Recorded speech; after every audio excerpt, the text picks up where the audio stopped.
ఒక political party ప్రారంభించడం ఈ సమయంలో చాలా కష్టసాధ్యం. ముఖ్యంగా మీలాంటి అనుభవజ్ఞులు గత కాలంలో గత రెండు మూడు దశాబ్దాలుగా చాలా అనుభవం ఉన్న వాళ్ళు, పార్టీలతోటి దగ్గరగా నడిపిన వాళ్ళు, చూసిన వాళ్ళు.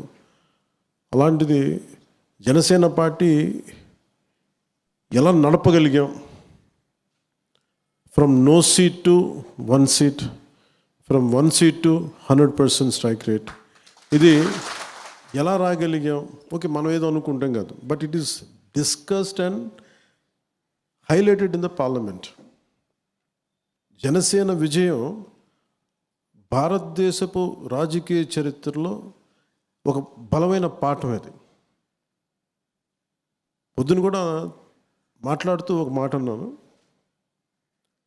ఎనీ ప్రాంతీయ పార్టీ పెడితే, ఏ ప్రాంతీయ పార్టీ పెట్టినా దాని వెనక మూలాలు ఏముంటాయంటే, మా ప్రాంతానికి అన్యాయం జరుగుతోంది, లేదు అంటే కొన్ని కులాల పరంగా మేము వివక్షకు గురవుతున్నాం అని చెప్పి కులాలని కొన్ని సమీకరణలతో కొన్ని పార్టీలు పెడతారు, డిఫరెంట్ ఐడియాలజీస్ తోటి.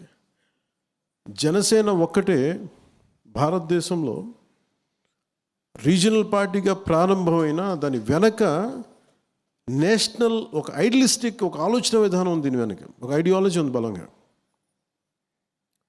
మార్నింగ్ మేము చెప్తా ఉంటే నేను ఈ 7 ప్రిన్సిపల్స్ ఇవన్నీ మాట్లాడదాం, చూసేవాళ్ళు చాలా తేలిగ్గా ఉంటుంది ఏముంటుందని. అది కాచి వడపోసిన సారం. అది ప్రపంచ కార్మికులారా ఏకం కండి అని ఒక మాట మాట్లాడితే చూడడానికి ఒక ఏకవాక్యం ఉంటుంది, కానీ దాని లోపలికి వెళ్ళే కొద్ది కొన్ని వేల పేజీలు మదనం ఉంటుంది.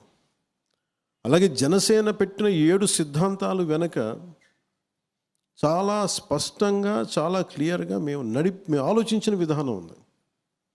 దీనికి మూలాలు ఒకటి, నేను జనరేషన్ ఎక్స్ నేను అర్థం చేసుకునేవాడిని. నేను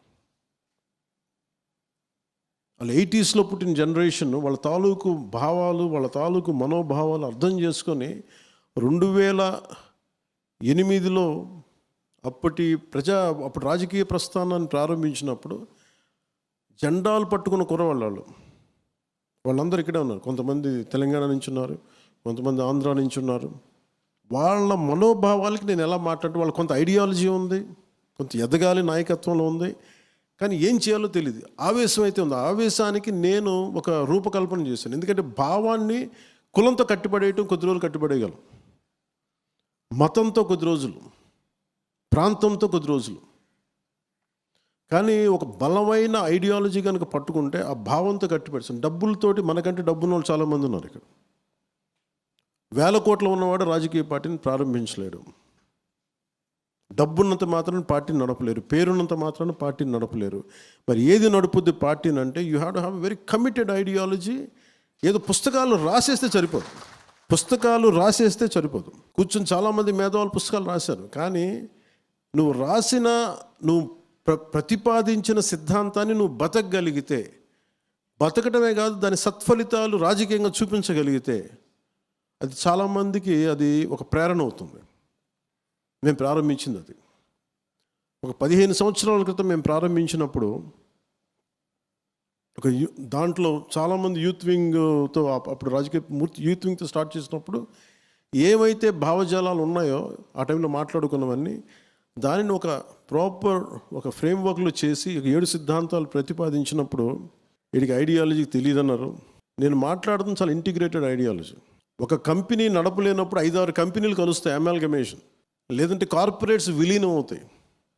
అంటే సర్వైవల్ కోసం విలీనం అవుతున్నప్పుడు ఈ సమాజం కోసం ఎన్ని రకాల ఐడియాలజీని కలిపితే ఎప్పుడు మారుతూ ఉంది ఐడియాలజీ. మార్పు నిరంతరం, కానీ వచ్చే మార్పు అది మరింత ప్రగతి బాట వైపు ఉందా, లేదంటే పురోగతి అధోగతి అని చూసుకోవాలి మనం. సో మార్పు అనేది అనివార్యం, కానీ మార్పు ముందుకెళ్తుందా వెనక్కి వెళ్తుందా అని చూసుకుంటే నేను అనుకున్నది ఇది ఎసెన్షియల్లీ పాలిటిక్స్. కులం మీద నన్ను నడపలేం. ఉదాహరణకి తెలంగాణ రాష్ట్ర సమితి అని ప్రారంభమై కూడా ఒక స్థాయికి వచ్చే గది భారతీయ రాష్ట్ర సమితి చేయాలనుకున్నారు. ఎందుకంటే ఆ వాదానికి ఒక పరిమితి కాలం ఉంది. తర్వాత దాన్ని ఆ పార్టీ వ్యవస్థాపకులు దాన్ని భారతీయ రాష్ట్ర సమితి కింద మార్చుకున్నారు. అంటే ఇది మార్పు అనేది అనివార్యం. Maybe it is for better. దీన్ని అలా చూడాలి, అంతేగాని దాన్ని తప్పు పట్టడాలు ఇవే ఉండవు. ఒకరోజు ఇది అనుకున్నాను, ఇంకో రోజు అందుకు నేను అట్లా అనుకోలే. ప్రారంభించినప్పుడే ఐఎమ్ వెరీ క్లియర్, ఈ 7 మాట్లాడాలి, ఈ 7 చుట్టే తిప్పుతాం. మీరు ఏమి తిప్పినా, మీరు ఇంకోటి మార్చుకోండి, ఇంకోటి అనుకుని నేనైతే మార్చలేదు, మారలేదు, ఇవే నిలబడతాయి. ఇన్ని సిద్ధాంతాలు పెట్టుకుని I want be very pragmatist politician, అంటే రిజల్ట్ ఓరియంటెడ్ పొలిటీషియన్. నేను కూర్చోబెట్టి చాలా ఐడియలిస్టిక్గా నేను కూర్చోబెట్టి ఖద్దరు బట్టలు వేసుకుంటాను, నేను కూర్చోబెట్టి నిరాహార దీక్షలు చేసి నిరసనలు తెలిపి అక్కడితో ఆపే. కొన్నిసార్లు పోరాటాలు చేయాల్సి వస్తాయి, కొన్నిసార్లు నిరసనలు చేయాల్సి వస్తాయి, కొన్నిసార్లు కొట్లాడాల్సి వస్తాయి, కొన్నిసార్లు అవసరమైతే చెప్పు చూపించాల్సి వస్తాయి పరిస్థితులను బట్టి. అంతేగాని అన్నిటికీ పిడికి బియ్యంకి ఒకటే మంత్రం ఉండదు. That's the purpose of very ideology చాలా బ్రాడ్గా పెట్టాను. ఇది కొంతమంది కన్ఫ్యూజింగ్గా ఉంటుంది. కానీ ఈరోజు మీరు చూస్తే ముఖ్యంగా సెక్యూరిటీ కమిటీ మెంబర్స్ అందరికీ నా మేజర్గా విజయం వచ్చింది, కూటమి ప్రభుత్వం వచ్చింది. అందరి ఆలోచన ఏముందంటే ఇప్పుడు మనం ఏం చేసుకుందాం, పదవులు రాలేదు, ఇవి రాలేదంటే నాకు ఏ పదవి ఉందని నేను ఉన్నాను 15 సంవత్సరాలు. ఏ పదవి ఎవరిస్తారు చెప్పండి?